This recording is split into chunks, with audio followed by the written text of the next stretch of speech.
La morale. Souvent, ce mot fait un peu peur, non? On pense tout de suite sermon, jugement, culpabilité. Eh bien, stop.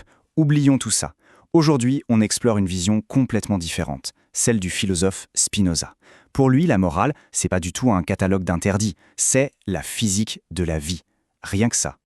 Alors, pour bien comprendre, mettons les deux face à face. D'un côté, on a la morale classique, celle qu'on connaît tous, le juge, le devoir, la culpabilité. C'est une morale qui dit souvent non, qui restreint. Et de l'autre, on a Spinoza. Et là, les mots-clés changent du tout au tout. On parle de physique, de croissance, de puissance. Le but du jeu n'est plus de savoir ce qui est bien ou mal, non. La vraie question, c'est qu'est-ce qui augmente notre force d'exister et qu'est-ce qui la diminue. C'est un vrai basculement, un changement de perspective à 180 degrés. Alors, pour plonger là-dedans, il faut revenir à la base, au cœur du réacteur de la pensée de Spinoza. Tout part d'un concept, d'une idée centrale, une sorte de force motrice qui anime absolument tout ce qui existe. Et ce concept, c'est la puissance. En latin, potentia. Alors attention, on ne parle pas du pouvoir au sens de la domination, le pouvoir sur les autres. Pas du tout. C'est plutôt une capacité intérieure, la force fondamentale que chaque être vivant possède pour exister, pour agir, pour continuer d'être. C'est notre élan vital, si on veut. Du coup, toute la morale de Spinoza tourne autour de ça. La grande question devient comment on fait pour augmenter cette capacité à exister pleinement. Parce que selon lui, plus notre puissance grandit, plus on est en phase avec la nature et avec soi-même. On voit bien le changement. La question n'est plus « qu'est-ce qui est interdit ?» Ça, c'est l'ancienne morale. La nouvelle question, la question spinoziste, c'est « est-ce que cette action, cette idée, cette décision, est-ce qu'elle augmente la puissance du vivant ?» Voilà, c'est ça la nouvelle boussole, le nouveau critère pour s'orienter dans la vie. Ok, c'est bien beau tout ça, mais concrètement, comment on sait ce qui augmente cette fameuse puissance ? Eh bien, des penseurs modernes qui se sont inspirés de Spinoza nous proposent une sorte de guide pratique. 4 vertus. Mais attention, pas des vertus morales au sens classique. Ce sont plutôt 4 piliers, 4 forces qu'on observe directement dans la nature. Voilà, 4 forces. Et j'insiste, ce ne sont pas des concepts abstraits, mais des dynamiques bien réelles qu'on peut voir à l'œuvre partout autour de nous. Alors, ces 4 piliers, quels sont-ils? La fertilité, la culture, l'inventivité et la productivité. Allez, on va les décortiquer un par un pour voir ce qu'ils ont dans le ventre. On commence avec la première, la fertilité. La fertilité, c'est en quelque sorte le grand oui de la nature. C'est la force de base qui fait que la vie apparaît, qu'elle grandisse, qu'elle se multiplie. Mais la fertilité, ce n'est pas juste une question de biologie, loin de là. Pensez à un sol fertile. Il donne plus que ce qu'il a reçu. Eh bien, c'est pareil pour une société. Une société fertile, c'est une société qui permet à ses membres de s'épanouir, de développer leurs talents, au lieu de juste survivre.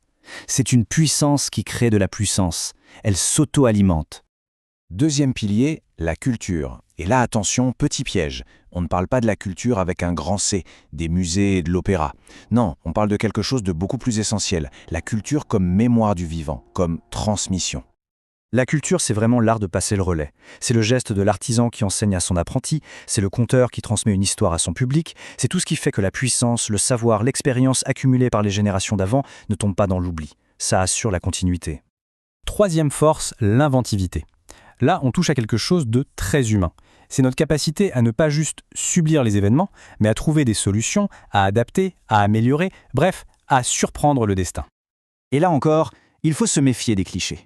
On ne parle pas du génie torturé qui a une illumination soudaine. Non, c'est plutôt l'intelligence patiente, la main qui améliore petit à petit. L'agriculteur qui ajuste son système d'irrigation, l'ingénieur qui trouve une solution plus économe en énergie. C'est l'idée de choisir la flexibilité, l'adaptation, plutôt que la rupture constante qui nous épuise tous. Et on arrive à la 4e et dernière vertu, la productivité. Alors là, mot piégé s'il en est. On va tout de suite mettre les choses au clair. On oublie le productivisme, la course au rendement. On parle de productivité au sens noble, l'art de créer le meilleur sans tout détruire au passage. La clé, elle est là. Il ne s'agit pas de produire plus, mais de produire mieux. Une productivité qui est à la fois écologique, parce qu'elle économise la matière, et ergonomique, parce qu'elle limite l'effort inutile. Pensez à une architecture qui utilise moins d'énergie, ou à un menuisier qui recycle ses chutes de bois pour en faire autre chose. Voilà, ça, c'est de la productivité intelligente. Bon, récapitulons. On a nos 4 piliers. Fertilité, culture, inventivité, productivité. Super. Maintenant, la question à 1 million. Qu'est-ce qu'on en fait? Comment on s'en sert de cette boussole dans notre monde à nous? Eh bien, on peut l'appliquer à peu près à tout. Prenons l'éducation, par exemple.